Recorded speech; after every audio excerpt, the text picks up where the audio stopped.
और गाइस, क्या हाल चाल। हम देखते हैं कि मल्टीवर्स के बाहर Yamoshi the super Saiyan god के बनाए हुए डायमेंशन में यामोशी का छोटा भाई the golden aura god Oroshi Broly से कहता है, विस की ट्रेनिंग के बाद तुमने अपने आप को काफी ज्यादा कसकर बांध रखा है। ओरोशी की बात पर यामोशी कहता है, अगर मैं तुम्हें मेरी भाषा में समझाऊं ब्रॉली, एक लेजेंडरी सेयन के लिए गुस्से पर कंट्रोल होना जरूरी नहीं, सिर्फ होश में रहना ही काफी है। और एक बार तुम अगर मेरे बड़े भाई यामोशी की बात को समझ जाते हो तो पता है ब्रॉली, मैं तुम में क्या देखता हूँ। मैं तुम्हारे अंदर एक खतरनाक ओजारू को देख सकता हूँ जो बाहर आने के लिए बेताब है। और सच कहूँ तो तुम्हारी वो ताकत। इसके आगे ओरोशी कुछ कह नहीं पाता, लेकिन तभी इस बात पर यामोशी ओरोशी से पूछता है, तुम्हारी वो ताकत, उसके आगे क्या ओरोशी? तुम ब्रॉली में ऐसा क्या देखते हो जो तुम इसके आगे कुछ कह नहीं पाए? यामोशी की इस बात पर ओरोशी कहता है, बड़े भाई यामोशी, क्या आपको नहीं लगता ब्रॉली की वो ताकत ऐसी है जैसे मानो प्रकृति ने एक और मसीहा चुना हो। मैं नॉर्मल ताकत की बात नहीं कर रहा हूँ, मैं उस ताकत की बात कर रहा हूँ जिसे प्रकृति खुद चुनती है। भले ही यूनिवर्स और मल्टीवर्स में 1000 साल में एक बार लेजेंडरी सेयन पैदा होता है, लेकिन हर वो 1000 साल में पैदा होने वाला लेजेंडरी सेयन नहीं होता। ब्रॉली वो लेजेंडरी सेयन है जिसे खुद प्रकृति ने चुना है। ब्रॉली वो प्योर हार्ट वाला सेयन है जिसकी शक्तियाँ डेविल सेयन की शक्तियों का सामना कर सकती है। और अब सच कहूँ तो ब्रॉली की वो ताकत एक ऐसी लेजेंडरी ओजारू की ताकत है जो लेजेंडरी ओजारू मैंने आज तक नहीं देखा। और यही वजह है कि मैंने भी प्रकृति की तरह ही ब्रॉली को चुना ताकि वो डेविल सेयंस का सामना कर सके। मैं फिर से दोहरा रहा हूँ, मैंने आज तक ब्रॉली जैसा लेजेंडरी सेयन नहीं देखा जिसके अंदर इतनी ज्यादा ताकत वाला लेजेंडरी ओजारू छुपा हो। और वो लेजेंडरी ओजारू ऐसा है कि वो जो बाहर आने के लिए बेताब है। ओरोशी की इस बात को सुनकर ब्रॉली को कुछ भी समझ नहीं आ रहा होता है। उसे यहाँ क्या चल रहा है उसे कुछ पता नहीं होता है और वो बस ओरोशी की बात को सुनता रहता है। लेकिन ओरोशी की इस बात पर यामोशी कहता है, ओरोशी, ये तो काफी कमाल की बात है। तुमने ब्रॉली के अंदर छुपी शक्ति का पता लगाया।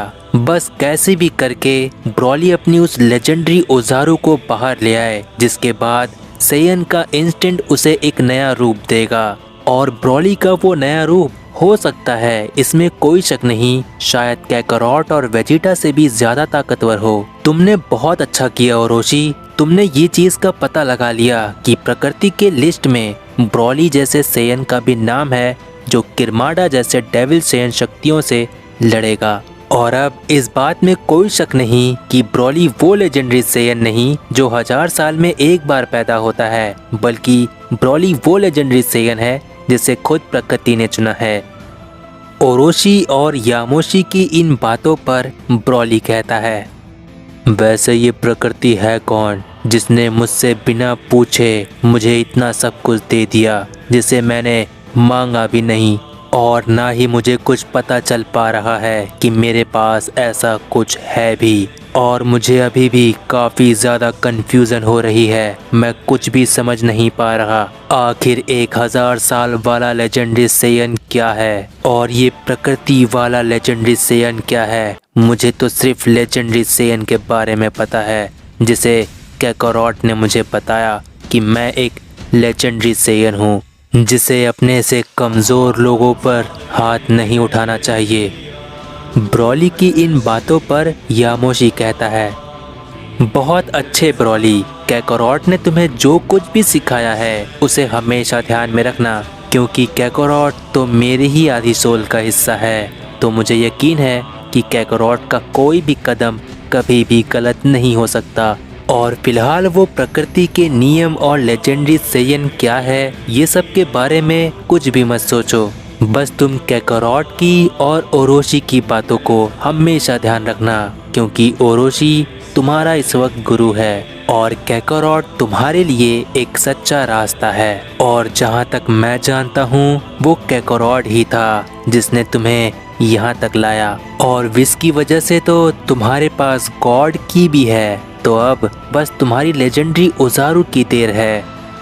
यामोशी की इस बात पर ब्रॉली स्माइल करता है और फिर ओरोशी ब्रॉली से कहता है, तो ब्रॉली शुरू करें, बस थोड़ी कोशिश और, जिसके बाद तुम्हारा भी नाम एक यूनिवर्स नहीं, एक मल्टीवर्स नहीं, बल्कि पूरे ब्रह्मांड में होगा।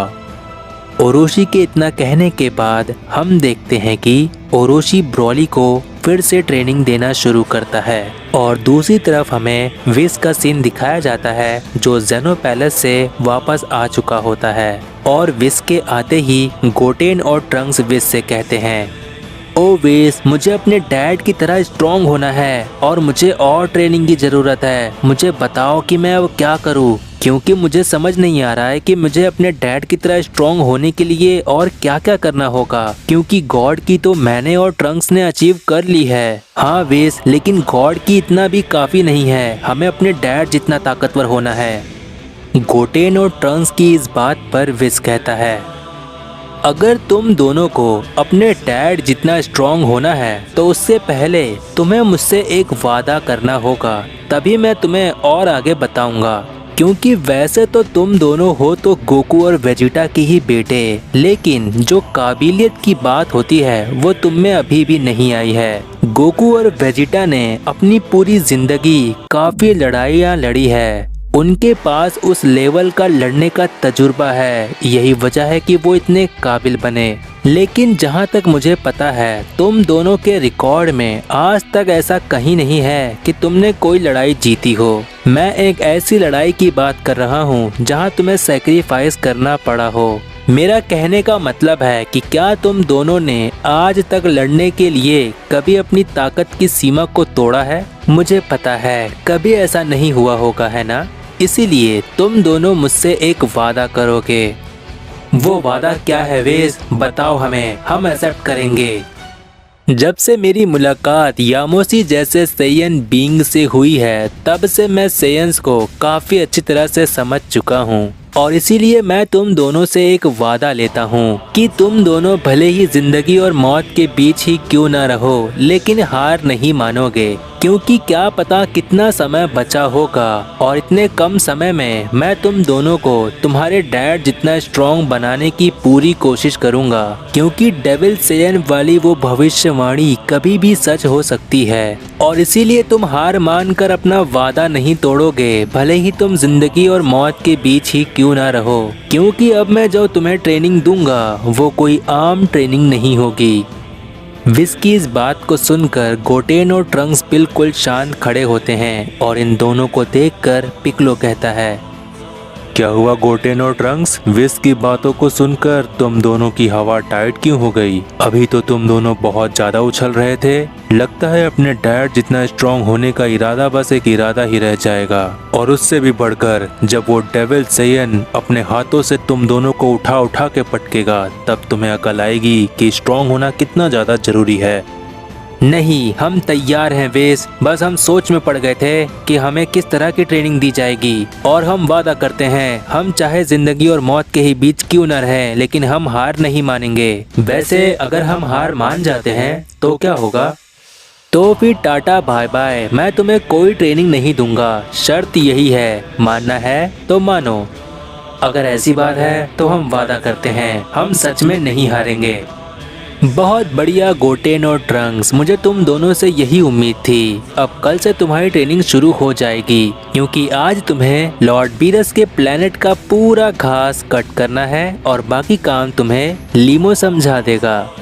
विश की इस बात को सुनकर गोटेन और ट्रंक्स को चक्कर आने लगते हैं, जिसके कुछ देर बाद गोटेन और ट्रंक्स लीमो के साथ चले जाते हैं। जिसके बाद विश पिक्लो से कहता है, वैसे पिक्लो, तुम्हारी वो सुपर नेमेकियन गॉड वाली फॉर्म सच में कमाल की है। तुम एक गॉड ऑफ डिस्ट्रक्शन से ज्यादा ताकत रखते हो और जहाँ तक मुझे लगता है कि यहाँ तक तुम्हें पहुँचने में शेनरॉन ने काफी मदद की है। हालांकि अभी हाल ही में तुमने फॉलन एंजल मरनो के आने पर भी हमारी काफी मदद की थी और तुमने साबित किया कि तुम बहुत ताकतवर हो, लेकिन इतना काफी नहीं है। तो कैसा रहेगा पिक्लो, अर्थ शेनरॉन की जगह इस बार सुपर शेनरॉन होगा। ये कोई लालची इच्छा नहीं होगी क्योंकि ये ब्रह्मांड की सेफ्टी के लिए होगा। और सच कहूँ तो ये आइडिया मुझे गोकू ने ही दिया है। अगर गोकू ने ये आइडिया दिया है तो मैं बिल्कुल तैयार हूँ, क्योंकि गोकू कोई गलत कदम उठा नहीं सकता। मेरा मतलब उसकी कही हर बात हमेशा सही रही है और इसीलिए मुझे गोकू पर यकीन है। मैं तैयार हूँ। विश और पिक्लो की इस बात पर गोहान एकदम से खुश होकर कहता है, वाह पिक्लो, ये तो कमाल हो जाएगा। इस बार सुपर शेनरॉन की मदद से तुम्हारी ताकत तो सच में बहुत बहुत बहुत ज्यादा बढ़ जाएगी और क्या पता तुम यामोशी द सुपर सैन गॉड से भी ज्यादा ताकतवर हो जाओ। ये तो बिल्कुल पॉसिबल नहीं है क्योंकि यामोशी द सुपर सैन गॉड की ताकत तो सुपर शेनरॉन से भी ज्यादा है और फिलहाल गोकू अभी मल्टीवर्स के 5 महान योद्धाओं से जीतने के लिए ग्रैंड प्रेस्ट के साथ ट्रेनिंग कर रहा है। और जहां तक शायद मुझे ऐसा लगता है कि पिक्लो इतना स्ट्रॉन्ग हो जाएगा कि वो मल्टीवर्स के 5 महान योद्धाओं में शामिल हो सकता है। इसका मतलब होगा कि मैं एक बार फिर से गोकू का सामना करूंगा या गोकू मेरा सामना करेगा। गोकू जैसे फौलादी सेयन का नाम सुनकर तुम इतना ज्यादा सोच में क्यों पड़ गए पिक्लो? जो अभी हुआ नहीं है उसे इतना सोचकर क्या फायदा। फिलहाल चलो, सुपर शेनरॉन तुम्हारा इंतजार कर रहा है पिक्लो। विश की इस बात पर गोकू का तीसरा बेटा ज़ाइकोर कहता है,